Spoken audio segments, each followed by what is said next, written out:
Hello everyone, आज हम पढ़ने वाले हैं फ्लेमिंगो बुक का दूसरा लेसन क्लास 12th और इसका नाम है लॉस्ट स्प्रिंग।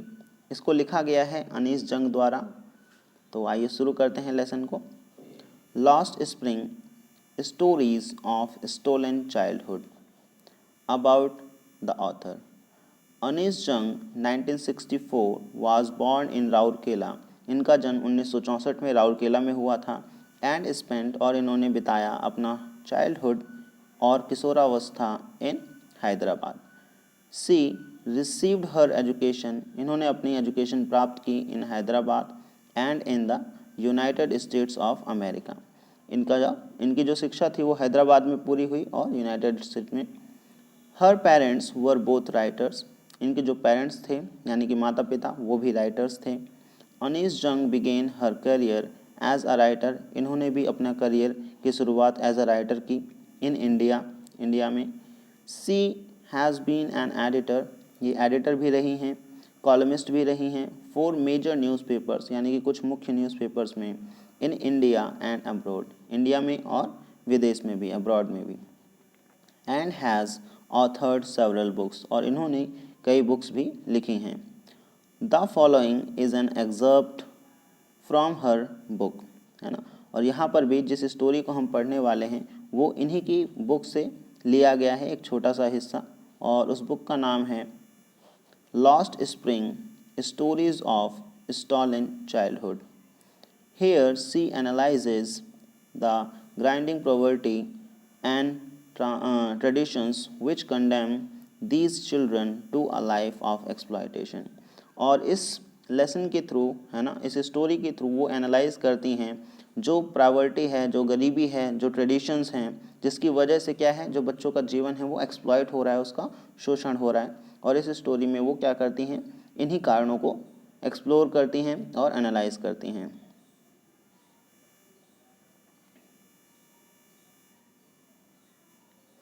यहाँ लिखा है notice these expressions in the text, infer their meaning from the context. आपको इनके मीनिंग को इन्फर करना है, समझने की कोशिश करनी है इस टेक्स्ट को पढ़ने के बाद।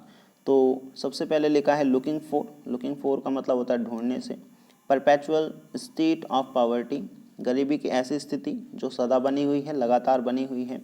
डार्क हटमेंट्स, मतलब ऐसी झोपड़ियाँ जो बहुत ज़्यादा उजाला नहीं होता जिसके अंदर। Imposed the baggage on the child, यानी कि एक बच्चे पर किसी प्रकार का जो भार है वो डाल दिया गया हो।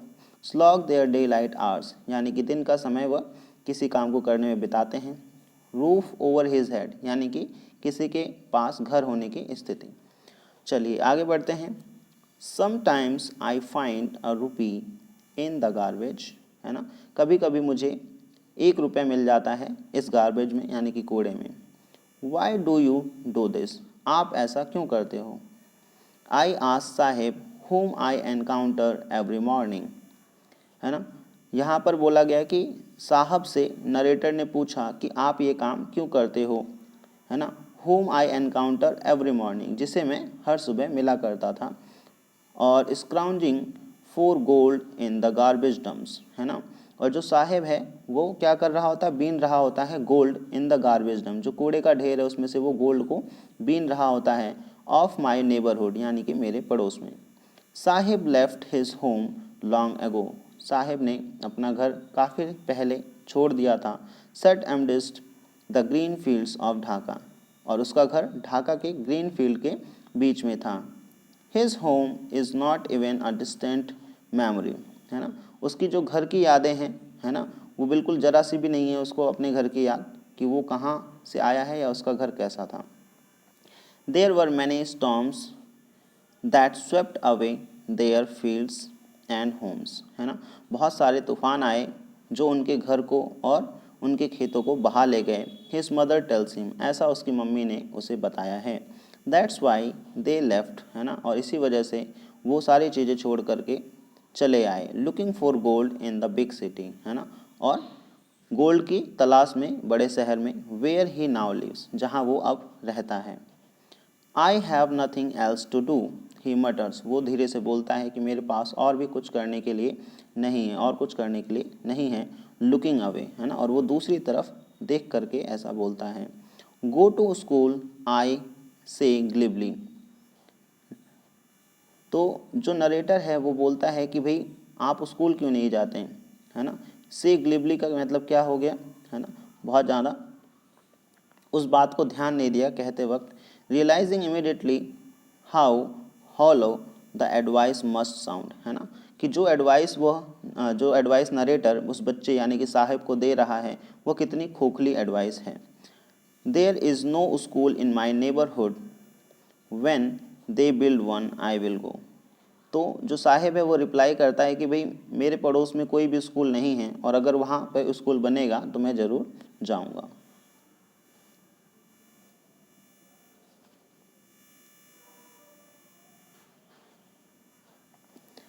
If I start a school will you come. तो जो नरेटर है वो बोलता है कि अगर मैं स्कूल शुरू करूँगा तो क्या आप आओगे। आई आस्क हाफ जोकिंग, है ना, आधे मजाक के मोड में वो बोलता है कि भाई मैं अगर स्कूल शुरू करूँगा तो क्या आप आओगे। तो बच्चा क्या बोलता है, yes. He says yes smiling broadly, है ना, वो बड़ी सी मुस्कुराहट के साथ बोलता है कि हाँ मैं आऊँगा। A few days later I see him running up to me, है ना, तो कुछ दिनों के बाद वह मुझ तक मतलब मेरे पास भाग करके आता है। इज़ योर स्कूल रेडी, और वह पूछता है कि क्या आपका जो स्कूल है वो रेडी हो गया है। It takes longer to build a school I say, है ना, तो जो नरेटर है वो कहता है कि भाई स्कूल बनाने में टाइम लगता है। एम्बेरस्ड, और जो नरेटर है वो एम्बेरस है ना, शर्मिंदा है। Eight having made a promise that was not meant, है ना, उसने एक ऐसा प्रॉमिस कर दिया है साहिब को जो कि पूरा होने वाला नहीं है। But promises like mine abound in every corner of his bleak word, है ना, जो उसका ब्लीक वर्ड है यानी कि जो उसका धुंधला सा वर्ड है, ऐसे वर्ड में मतलब बहुत सारे ऐसे प्रोमिसेस किए जाते हैं जो शायद कभी पूरे ना हों। After months of knowing him I ask him his name, है ना, काफ़ी महीनों के बाद, है ना, क्योंकि अब वो उससे मिलता जुलता है, उससे जान पहचान हो गई है, तो कई महीने के बाद वो उससे पूछता है कि आपका नाम क्या है। तो वो बच्चा बताता है मेरा नाम साहिब आलम है। He announces he does not know what it means, है ना, और बच्चा अपने नाम का मीनिंग नहीं जानता है। If he new it's meaning Lord of the universe, तो उसके नाम का मीनिंग था Lord of universe. He would have a hard time believing it, है ना, और उसके नाम का जो मीनिंग था, क्योंकि उसके नाम का मीनिंग था पूरे संसार पूरे यूनिवर्स यानी कि पूरे ब्रह्मांड का लॉर्ड, तो अगर वह इसके अपने नाम का मीनिंग जानता तो उसे बहुत बिलीव करने में मुश्किल होती। Unaware of what his name represent, है ना, क्योंकि वो बिल्कुल नहीं जानता था कि उसके नाम का क्या मतलब है। He roams the streets with his friends, है ना, वो गलियों में घूमता है अपने दोस्तों के साथ। An army of bear foot boys, है ना, जो कि एक ग्रुप है बेयर फुट यानी कि नंगे पैर चलने वाले बच्चों का। Who appear like the morning birds, है ना, वो मॉर्निंग बर्ड्स की तरह सुबह दिखते हैं। एंड डिसअपीयर, और गायब हो जाते हैं। एट नून यानी कि दोपहर में। ओवर द मंथ्स, कुछ महीनों बाद। I have come to recognise each of them, है ना, कुछ महीने बीत गए थे, उनसे मुलाकात होती रहती थी और जो नरेटर है वो उन बच्चों में से सभी बच्चों को पहचानने लगा था।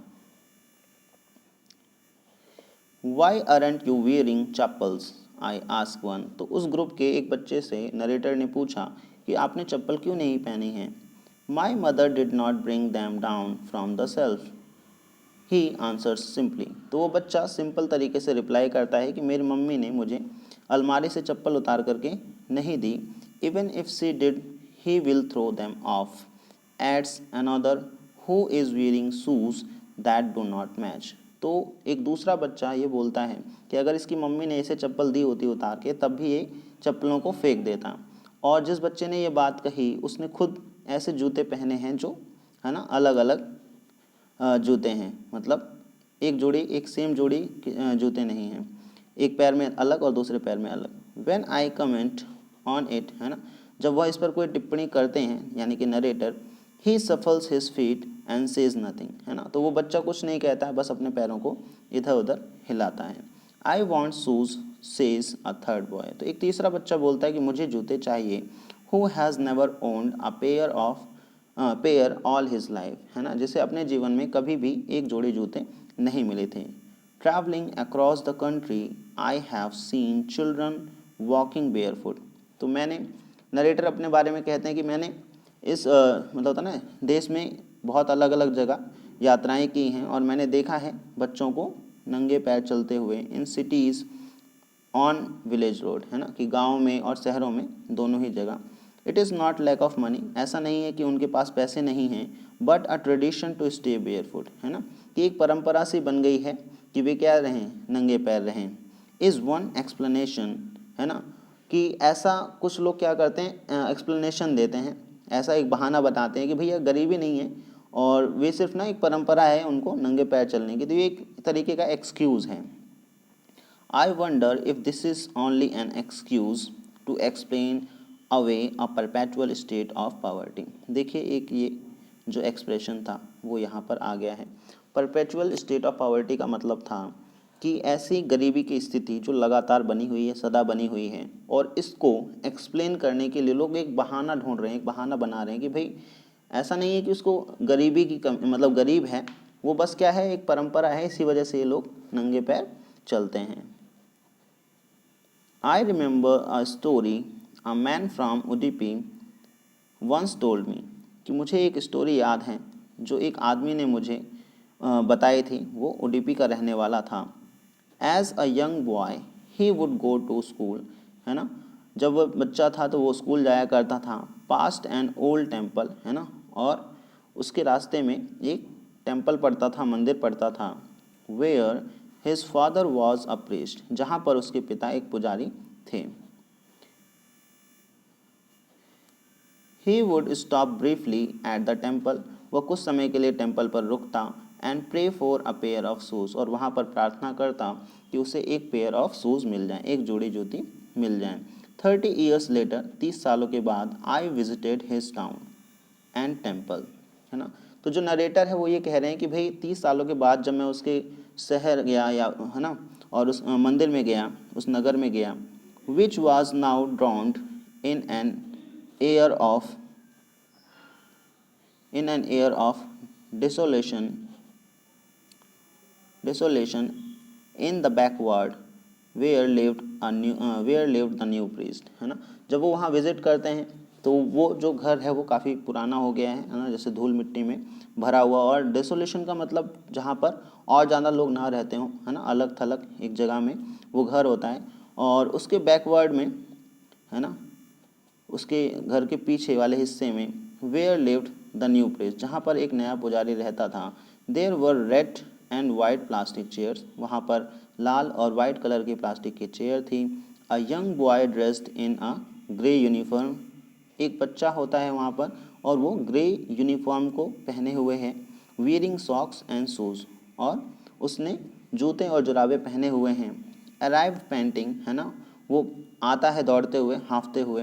And through his bag on a folding bag, और वो अपने बैग को एक फोल्डिंग बेड पर पटक देता है, फेंक देता है। लुकिंग एट द बॉय, जब मैंने उस बच्चे को देखा, I remembered the prayer another boy had made to the goddess, है ना, तो मुझे तुरंत याद आई कि कैसे एक बच्चे ने, है ना, भगवती से, भगवान से प्रार्थना की थी कि उसे एक पेयर ऑफ शूज़ मिल जाए, एक जोड़ी जूते मिल जाएं।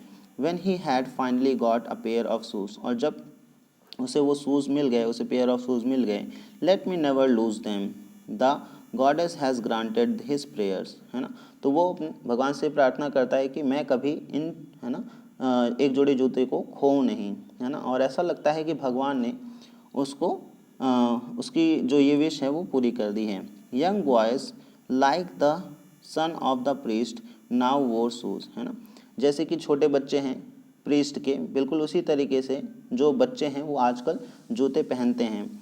बट मैनी अदर्स, लेकिन कुछ और बच्चे, like the rag pickers in my neighbourhood remain shoeless, लेकिन अभी भी कुछ ऐसे बच्चे हैं जो कि शूज़लेस रहते हैं, यानी कि बिना जूतों के हैं, जैसे कि उसके पड़ोस में आने वाले वो कूड़ा बीनने वाले बच्चे।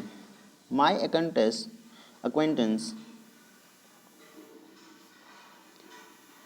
acquaintance with the barefoot rag pickers leads me to Seemapuri. अब क्योंकि ये बच्चों से मिलते रहते हैं जो रैग पिकर्स हैं, तो इनकी जान पहचान हो गई, इनका परिचय हो गया। एक्वेंटेंस का मतलब होता है इंट्रोडक्शन से। Barefoot rag pickers leads me to Seemapuri, और इसी वजह से ये सीमापुरी तक जाते हैं। A place on the periphery of Delhi yet miles away from it metaphorically. तो कहते हैं कि जो सीमापुरी है वो बॉर्डर एरिया यानी कि किनारे पर बसा हुआ है दिल्ली के, और ये कह रहे हैं कि miles away from it. Metaphorically मतलब कहने का है कि वैसे तो ये बॉर्डर पर है, ऐसा लग रहा है कि वो दिल्ली से बहुत दूर है, क्योंकि जो स्थिति है सीमापुरी की वो ऐसा लग ही नहीं रहा है कि वो दिल्ली का ही हिस्सा है। Those who live here are squatters, है ना, जो लोग यहाँ पर रहते हैं उनको परमिशन नहीं है ना, मतलब वो अनधिकृत तरीके से रहते हैं। Who came from Bangladesh back in 1971, और यहाँ पर जो लोग रह रहे हैं वो बांग्लादेश से 1971 में आए थे। Sahibs family is among them, और साहिब की जो फैमिली है वो भी उन्हीं में से एक है। Seemapuri was then a wilderness, उस समय जो सीमापुरी था वो एक वाइल्डरनेस की तरह था, यानी कि उजड़ा हुआ सा वीरान एरिया। इट स्टिल इज़, और ये अभी भी है, but it is no longer empty, but ये है कि अभी यहाँ पर लाइक जगह नहीं है, ये खाली नहीं है। In structures of mud with roofs of tin and tarpaulin devoid of sewage drainage और रनिंग वाटर, है ना। तो यहाँ पर घर बने हुए हैं जो मिट्टी की दीवारों के हैं, छत जो है टीन की है या प्लास्टिक की जो तिरपाल होती है उससे बनी हुई है। डिवॉइड का मतलब होता है ना, जो नहीं मिला हुआ है। जैसे यहाँ पर क्या चीज़ नहीं है, सीवेज नहीं है, नालियाँ नहीं हैं, सीवर नहीं है, नालियाँ नहीं हैं, और पीने का पानी भी नहीं है।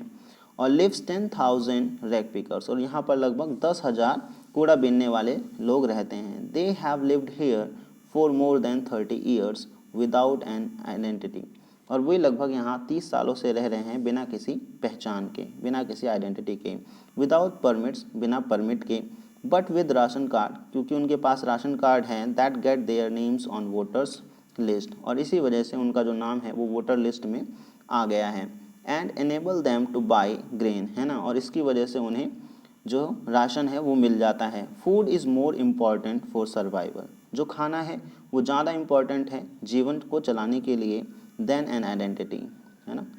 If at the end of the day we can feed our families and go to bed without an aching stomach, है ना, कि भाई दिन के अंत तक अगर हम अपनी फैमिली को भोजन करा सकें, खाना खिला सकें और भूखे पेट ना सोएं, we would rather live here, है ना, तो हम यहाँ रहना पसंद करेंगे than in the fields that gave us no grain, है ना, बजाय कि ऐसे फील्ड के जहाँ पर हमें कोई भी अनाज नहीं मिलने वाला है।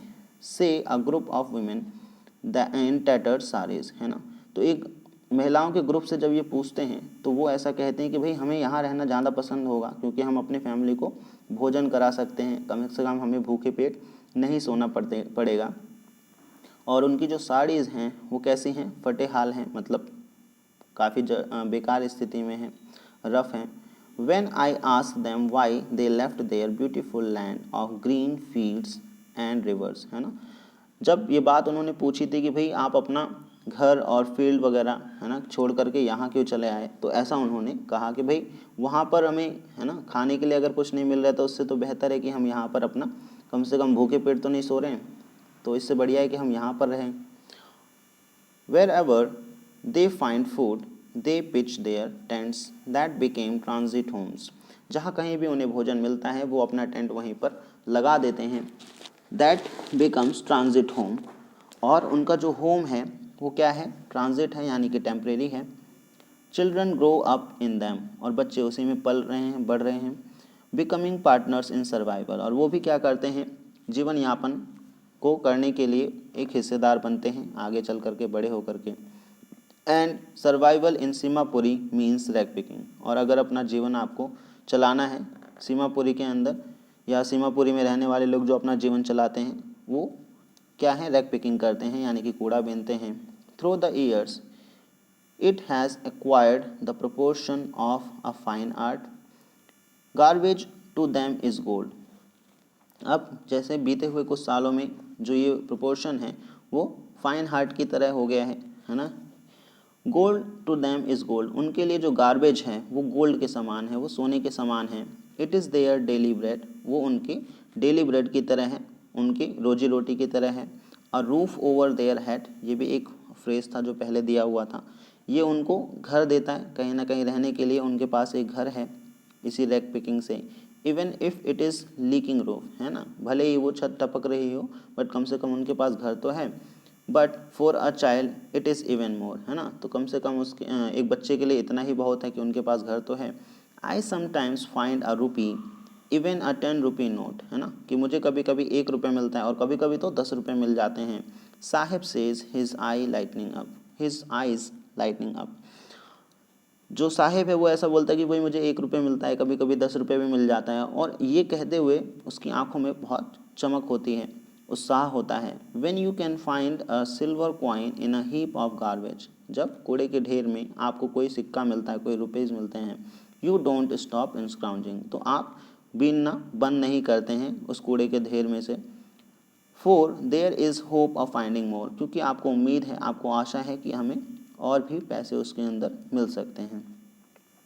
It seems that for children garbage has a meaning different from what it's means to their parent, ऐसा लगता है कि जो कूड़े का ढेर है वो बच्चों के लिए अलग मीनिंग देता है और पेरेंट्स के लिए अलग मीनिंग रखता है। For children it is wrapped in wonder, है ना, तो उनके लिए जैसे क्या है, कुछ ऐसे चीज़ें हैं जो रहस्यमयी हैं या वंडर हैं, है ना, जो उस कूड़े के ढेर में हैं, जो बच्चों को क्या कर रही हैं, अलग अलग टाइम पर अलग अलग, है ना, लाइक एडवेंचर की तरह है कि कभी कुछ मिल रहा है कभी कुछ, तो उनके लिए वो बिल्कुल अलग सेंस देता है। For elders it is a means of survival, लेकिन बड़ों के लिए ये एक जीवन यापन का जरिया है। वन विंटर मॉर्निंग, एक सर्दी की सुबह थी। I see Sahib standing by the fenced gate of the neighbourhood club, तो मैंने साहब को देखा एक फेंस्ड गेट, जो कि इनके पड़ोस में एक क्लब था, उसमें एक फेंस वाला गेट था, मतलब बाड़ लगी होती है उस क्लब के बाहर, इस तरीके का बाड़ था, और यहाँ पर यह बच्चा खड़ा होकर के अंदर की तरफ झांक रहा है। Watching two young man dressed in white playing tennis, और वो देख रहा है कि अंदर 2 लोग वाइट ड्रेस में हैं जो टेनिस खेल रहे हैं। आई लाइक द गेम, मुझे ये गेम पसंद है। ही हम्स, है ना, वो मतलब बुदबुदाता है। कंटेंट, कंटेंट का मतलब बहुत ज़्यादा हैप्पी महसूस कर रहा है। To watch it standing behind the fence, है ना, और वो इस बाड़ से, है ना, इस फेंस के पीछे से खड़े होके उन लोगों को टेनिस खेलते हुए देख करके बहुत ज़्यादा खुश है। आई